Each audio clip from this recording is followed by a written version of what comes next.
Hello, good morning, students. I am Dharmendra Yadav from CBS Inter College, Gaur Basti. At first, wish you Krishna Janmashtami, all of you, of the students CBS Inter College.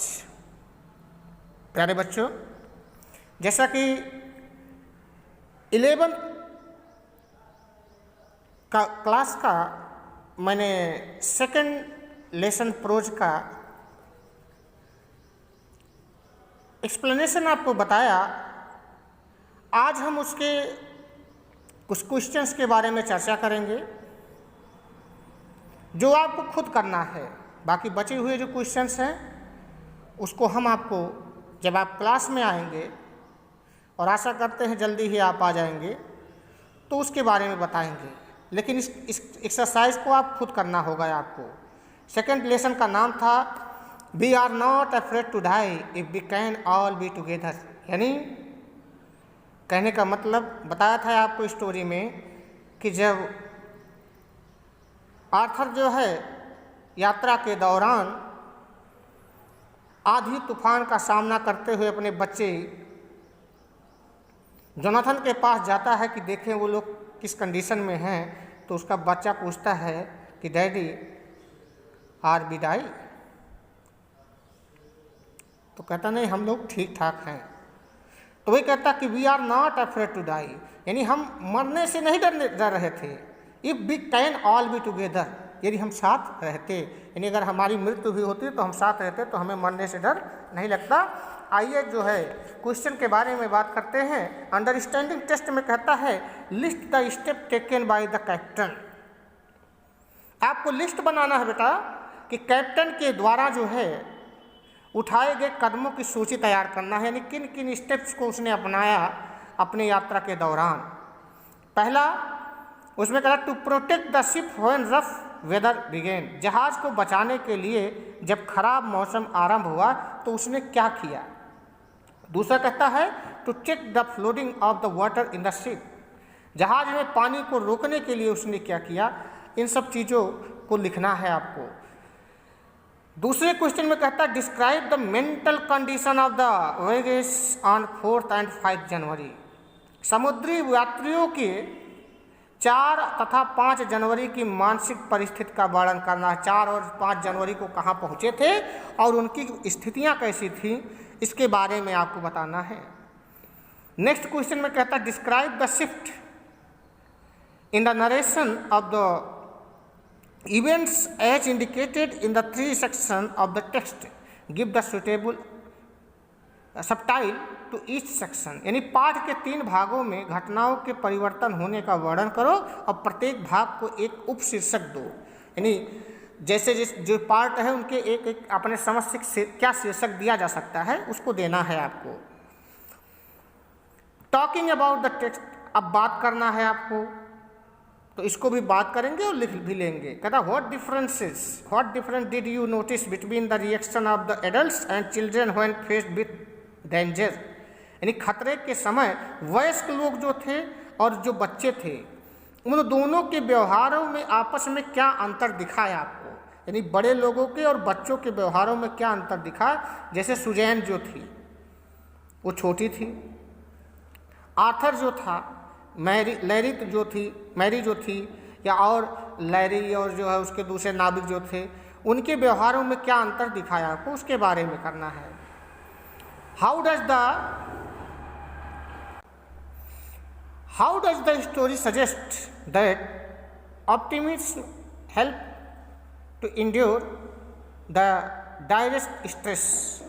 यानी यह कहानी कैसे सुझाती है कि आशावादी रहने से भारी मानसिक दबाव को सहन करने में सहायता मिलती है। आशावादी रहने से देखो वो नाव में यात्रा कर रहे थे, तूफान का सामना किया, फिर भी उन्होंने हमेशा वो यही रहे कि हम बच जाएंगे, और अंत में वो बच गए। तो आपको उसके बारे में लिखना है। What lesson do you learn from such hazardous experience when we are face to face with death.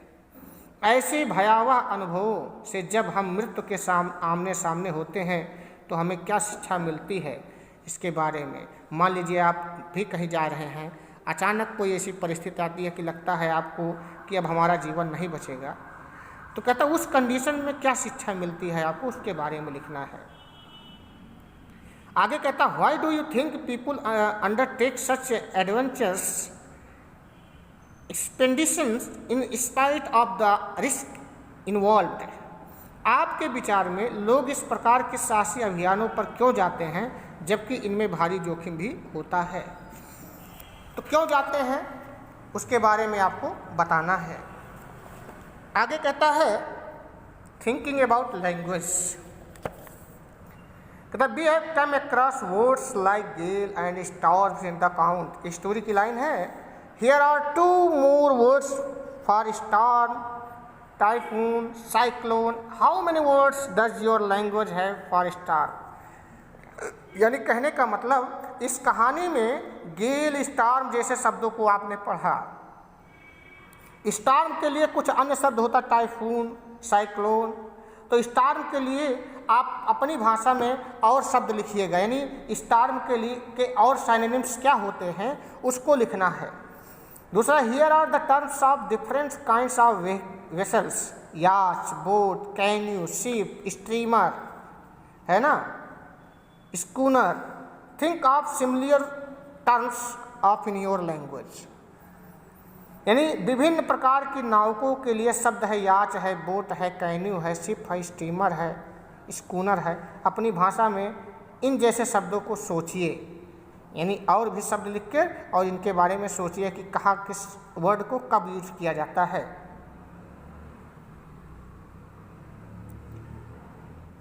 Catamaran is a kind of boat. Do you know which Indian language this word is derived from? Check the dictionary. कहता कैटामोरान एक प्रकार की नाव है।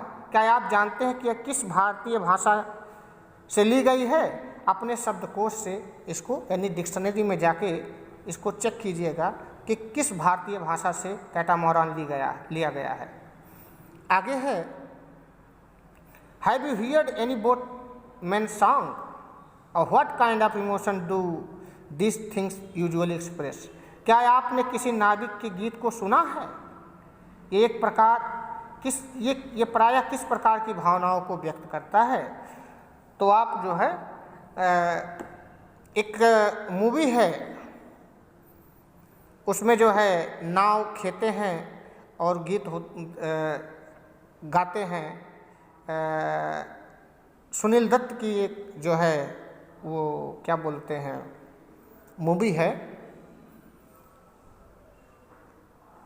गीत मुझे याद नहीं आ रहा, नहीं तो मैं बता देता थोड़ा। हाँ, कुछ ऐसे करके है कि सावन का महीना पवन करे शोर, है ना। तो उसको देख लीजिएगा और कैसी भावना आती है फिर उसको लिखिएगा। आगे है working with words. The following words use in the text as ship terminology are also commonly use in another sense. In what context would you use the other meanings? Knot है, स्टर्न है, boom है, hatch है, anchor है। यानी अपने पाठ्य पुस्तक में निम्नलिखित शब्दों का प्रयोग सिद्ध शब्दावली में किया है। इनका प्रयोग सामान्य रूप से अन्य अर्थों में भी किया जाता है। अन्य अर्थ के प्रयोग आप किस संदर्भ में करेंगे तो इसके लिए इनका नॉट, स्टर्न, बूम, हैच और एंकर इनका यूज करना है, जबकि यहाँ शिप के लिए किया गया है। अगला, the following 3 compounds words and in ship, what does each of them means? Air ship, flag ship, light ship. निम्नलिखित 3 जो सम्मिलित शब्दों के अंत में शिप लगा है, इनमें से प्रत्येक का क्या अर्थ है ये बताना है। आगे कह रहा है कि the following are the meaning listed of the dictionary against the phrase take on, in which meaning is it used in the 3rd paragraph of the account. यानी शब्दकोश में टेक ऑन फ्रेज में निम्न 3 अर्थ दिए गए हैं। गद्यांश के 3रे अनुच्छेद में एक किस अर्थ के रूप में प्रयोग किया गया है? Take on, S take sub on, take sub on. तो इसका अर्थ दिया है यहाँ पर to begin, to have a particular quality और अपीयरेंस, टू अस्यूम या टू एम्प्लॉय सब, या टू इंगेज, या टू एक्सेप्ट, या one's opponent in the game, contest और कॉन्फ्लिक्ट, या to decide, to do, to allow, to enter a bus, plane और ship, to take on board. ठीक, उसके बाद है things to do given on the next page in the picture of the yacht, label the part of the yacht using of the term given in the box। Box में बो दिया है, cabin दिया है, रॉबर दिया है, cockpit दिया है, स्टर्न दिया है, ब्लूम दिया है, मैनसेल दिया है, मास्ट दिया है। ठीक है ना। तो इनको जो है अभी नेक्स्ट पेज में जो है याच का चित्र बनाया गया है, तो उसके पार्ट्स लिखने हैं कि कौन कौन है। अभी हम आपको बता रहे हैं उसके बारे में। तो ये है उस याच का पार्ट। अब उसमें आपको जो ये जो एरो लगाया गया है उसको जो है उस एरो के सामने जो है ये बो, कैबिन, रबर, कॉकपिट, स्टर्न, बून, मेनसेल, मास्ट लिख कर जो है वहाँ दर्शाना है कि ये पार्ट ये है। समझ गए? तो आज के लिए इतना ही। बाकी जो है अगले चैप्टर्स के बारे में हम नेक्स्ट वीडियो में बात करेंगे। Have a nice day.